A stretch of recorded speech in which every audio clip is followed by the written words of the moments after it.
Hola amigos, ¿cómo están? Mi nombre es Ángel y hoy venimos con un video quizás un poco fuerte, pero a la misma vez un poco delicado. Hoy estaremos hablando de los propósitos de vida. Cuando vamos al internet, encontramos por lo que es propósito de vida, dice que es la razón que impulsa a una persona a seguir adelante y a tomar decisiones que le dan sentido a su existencia. Yo te voy a decir qué yo entiendo por propósito y qué yo he descubierto por propósito. Para mí, propósito es algo para lo que fuimos creados. Una misión la cual tenemos que completar antes de irnos de esta vida. Ok, aquí yo tengo lista de propósitos. Propósitos es algo que tú no necesitas a otra persona para hacerlo. Tú lo puedes hacer por ti mismo.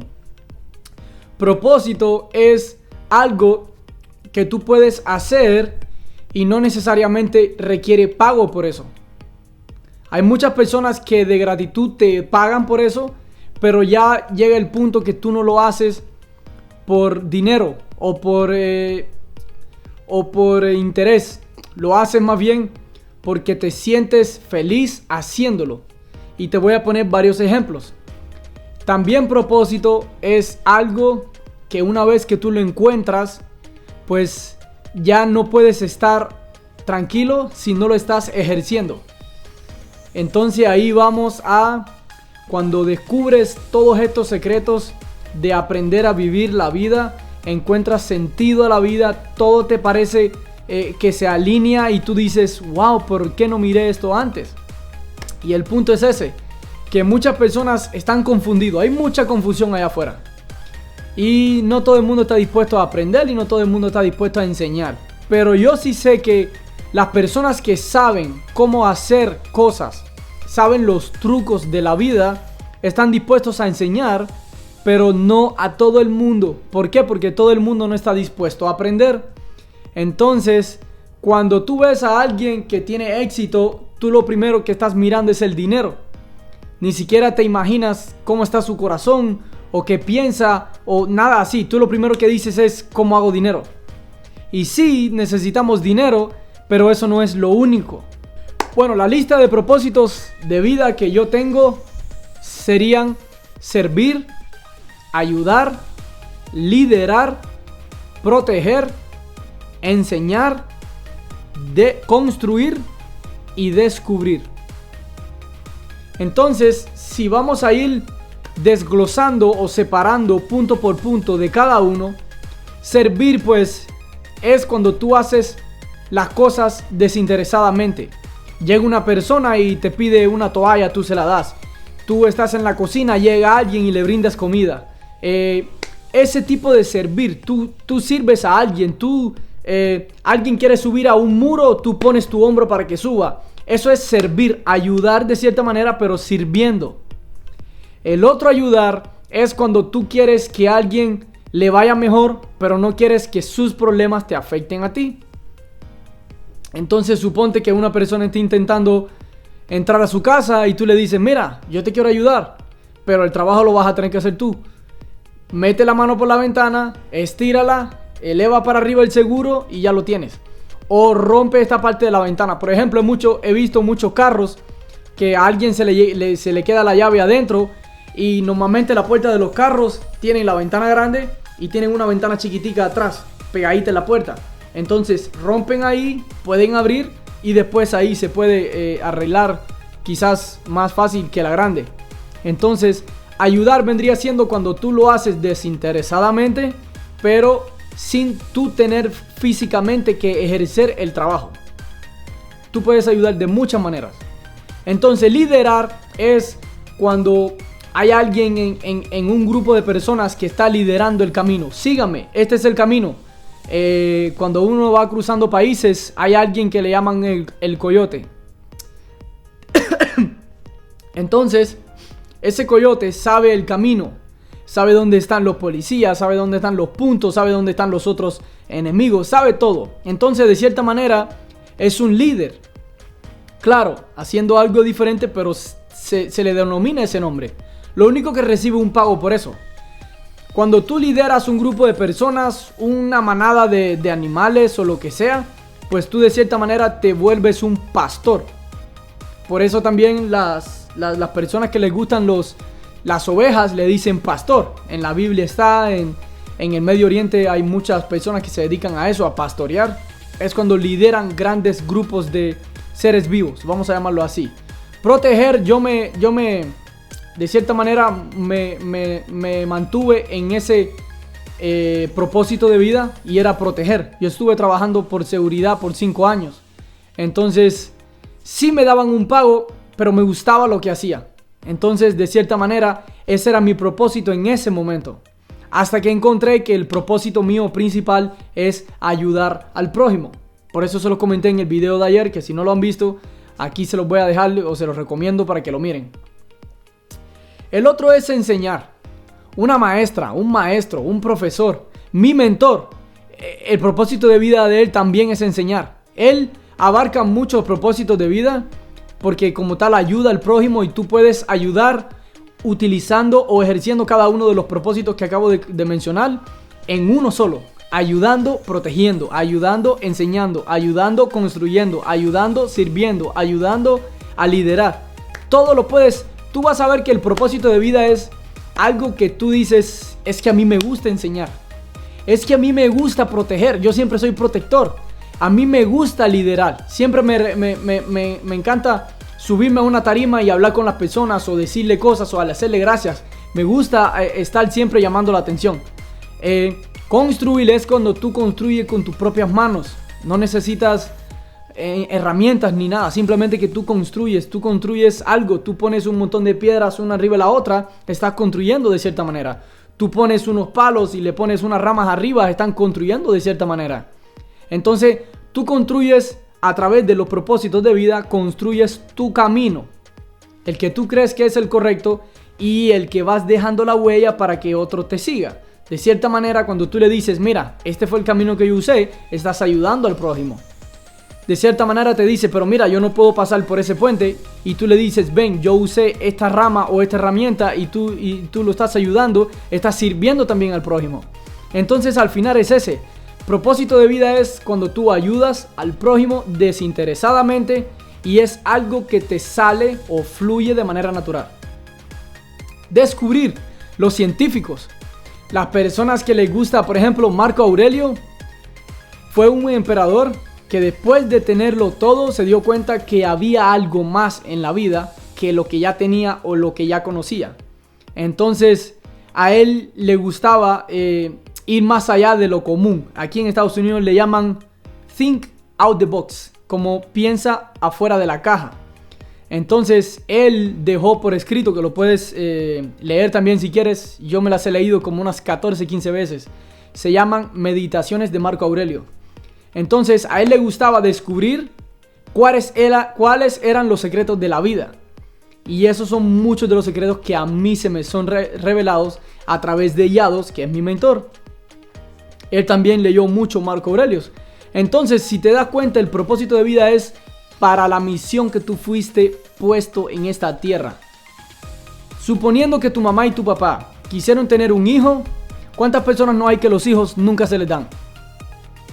¿Cuántas personas no hay que ni siquiera están pensando en tener hijos y salen 2 o 3? Yo he escuchado hasta 7. Ya sea del mismo parto, que eso es algo fuera de lo común, o 7 hijos uno tras otro. Por ejemplo, mi familia tuvo por parte de papá 11 hermanos y por parte de mamá 7. Entonces me imagino que tú también, que estás mirando este video, también te identificas que tu familia ha sido numerosa. Quizás la tuya no fue numerosa, pero la de tus conocidos, tus vecinos, tus primos fueron numerosas. Y el punto es ese. Antes se vivía más sano, se comía mejor, no había tanta distracción, no había tanto desenfoque como hay ahora. Entonces el punto es que tú logres encontrar tu propósito. Tú dices, bueno, basado en lo que acabas de decir, mi propósito es enseñar, porque siempre he ejercido eso. Y de cierta manera he trabajado en muchos lugares, pero es donde más me identifico, donde más he pasado tiempo. Enseñando o construyendo. Por ejemplo, yo tengo un tío que le gusta construir desde nada, desde cero, hasta construir completamente la obra. Este tema para mí era un poco delicado tocarlo porque abarcaba varios puntos y uno de ellos es la religión. Entonces, cuando tú, por ejemplo, cuando tú naces en África y la religión que hay allá, por ejemplo, es la Yoruba, por ejemplo, o tú conoces la cristiana, la católica y la Yoruba solo allá y nunca conoces el Islam, pues para ti el Islam no existe. Por ejemplo, yo en el pueblo donde nací, en Cuba, soy cubano, pues yo conocía muy poco, incluyendo sobre cultura, sobre países, sobre idioma, sobre todo. El que conoce Cuba sabe que Cuba es algo muy diferente y el régimen siempre lo ha llevado con el vendaje puesto. Entonces, en Cuba se practica mucho el catolicismo, se practica mucho la religión yoruba, se practican mucho los cristianos, se practican también testigos de Jehová, también se practica el judaísmo. Pueden ser otras religiones más, pero yo no conozco más. Ahora, yo no conocía el judaísmo estando en Cuba, no conocía el Islam, yo no conocía otras cosas que las conocí después que llegué a este país, a Estados Unidos. Entonces, en cada religión va a haber un entendimiento o concepto diferente de lo que es propósito de vida. Afuera nomás en las personas que no creen en ninguna religión, pues los propósitos, el concepto de propósito de cierta manera se va a ver un poco confundido, se va a ver un poco confuso. ¿Por qué? Porque alguien puede confundir como que tener una casa, tener una familia o tener un negocio como un propósito. En realidad sí se hacen las cosas con propósito, pero ese no es el propósito de vida. Ese vendría siendo de cierta manera una meta. Entonces, cuando tú estás claro sobre qué es un propósito y cuál es tu propósito, pues de cierta manera le hayas sentido a tu vida. No importa la edad que tú tengas, yo he conocido jóvenes, tanto hembras como varones, en menos de 20 años han intentado quitarse la vida. Y esto es un tema para otro día, en otro momento, pero es bien delicado porque muchos de los antiguos, los ancianos, los padres de nosotros, los abuelos, los tatarabuelos, pues, como dije en el video anterior, si no lo has visto, míralo, vivieron su vida de cierta manera, descubrieron secretos de cierta manera, ni siquiera sabían que eran secretos. Entonces, parte de ese conocimiento se lo pasa a nuestros padres y nuestros padres a nuestros hijos y nuestros hijos a nuestros otros nietos. Entonces, si la información que viene desde el principio no está correcta o no está corregida, ¿qué pasa cuando la comienzas a pasar a la siguiente generación? Y esa generación a la siguiente y esa generación a la siguiente. Por eso es que vas a escuchar personas por ahí de que tratan mal a las mujeres o tratan mal a los hombres o solo quieren tener un hijo o solo quieren tener 3 hijos o no quieren tener hijos, porque parte de la información que viene de atrás pues no ha sido corregida, no ha sido correcta y se va pasando de generación en generación y solo confunden y más confunden y más confunden y más confunden. Hay un video en las redes sociales donde viene una persona con un vaso de café. El café es color oscuro. Entonces, esa es la información que traes tú de tu generación. Entonces, cuando tú le vas a pasar la taza de café o el vaso de café a tus hijos, tú le estás pasando el color oscuro. Ahora depende de ti si parte de la información que viene tú la corriges, la mejoras, o la cambias, o la actualizas, o le añades. Entonces ya el oscuro va a ir más aclarando. Es como si le echaras un chorro de agua, va aclarando. Entonces le dices, toma hijo. ¿Qué pasa si él comienza a escuchar a su alrededor y no oye mi consejo, o coge mi consejo y solo se lo da así claro de la manera que yo se lo di a su otro hijo? Entonces está más claro, sí, pero no tanto. Pero sin embargo, si él se enfoca en querer aprender los secretos de la vida, es como le echaras otro chorro más de agua. Entonces, ¿qué pasa conmigo, por ejemplo? Está mi mamá y ya no tengo mis abuelos. Sí tengo tíos, primos y todo eso, pero de generación solo están mis padres. Entonces, el conocimiento que me dieron mis padres y todo lo que me enseñaron mis padres, pues yo lo adquirí todo. Y ahora con todo esto lo que estoy haciendo es cambiando cosas que no venían correctas, mejorando, actualizando y añadiendo. Entonces la información que yo le voy a dar a mi familia, a mis hijos, pues va a ser la versión antigua más mejorada. Por eso es que de cierta manera vas a ver en la Biblia que hay en la Biblia cristiana que está el Antiguo Testamento y Viejo Testamento. Pues el Antiguo Testamento hablaba de una cosa y ahora el Nuevo Testamento viene actualizando de cierta manera las cosas que antes quizás para ellos estaban mal o estaban explicadas mal o estaban el concepto estaba mal, entonces lo fueron mejorando. Entonces ese es el punto, el propósito de vida. Si tú entiendes, descubres y lo ejerces, vas a ser súper feliz todos los días de tu vida, porque ya lo haces porque te nace. Tú de cierta manera, conociendo esto que te acabo de decir, puedes mirar a cualquier persona a tu alrededor y saber identificar de cierta manera qué propósito de vida tiene esa persona.